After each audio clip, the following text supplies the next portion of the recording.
Shalom, Achamot Kdoshim, septième montée, loi divine, obéissance aveugle face à la compréhension.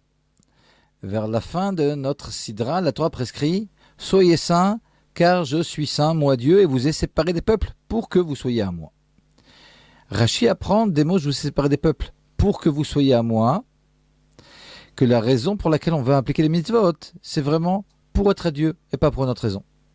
Et par conséquent, on ne dira pas, nous dit Rashi, la viande de cochon me dégoûte, porter des habits tissés de lin et de laine me répugne, mais plutôt, j'aurais volontiers consommé du cochon, mais que faire? Ceci m'a été interdit par la Torah, par Dieu.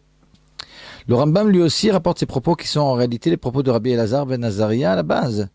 Mais il précise la directive selon laquelle le seul moteur à l'application des mitzvot et le décret divin ne concerne que les mitzvot irrationnels.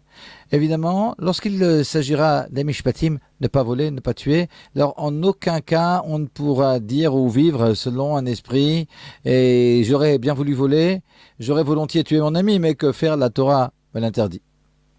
On pourrait penser par conséquent que la distinction est claire. Les mitzvot rationnels, on les accomplira pour les avoir comprises et les mitzvot irrationnels par joug divin. Mais en réalité, les choses sont un peu plus complexes que ça. Le Rambam précise en effet qu'il est dans notre devoir d'essayer au maximum de comprendre, même partiellement, les mitzvot irrationnels, les chukim.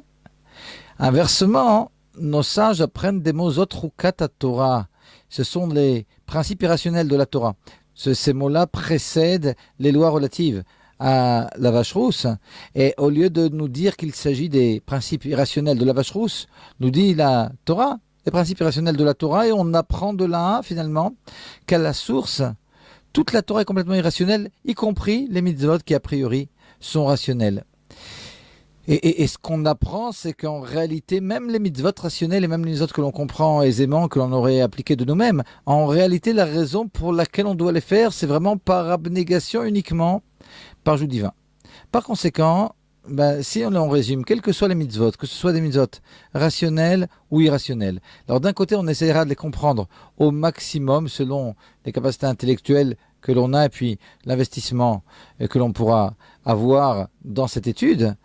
Donc on devra aller au maximum de nos possibilités. D'un autre côté, au niveau de l'application, de toute façon, qu'il s'agisse de mitzvot irrationnels ou même de mitzvot rationnels, on devra accomplir les mitzvot uniquement par acceptation du joug divin et avec une totale abnégation à Dieu.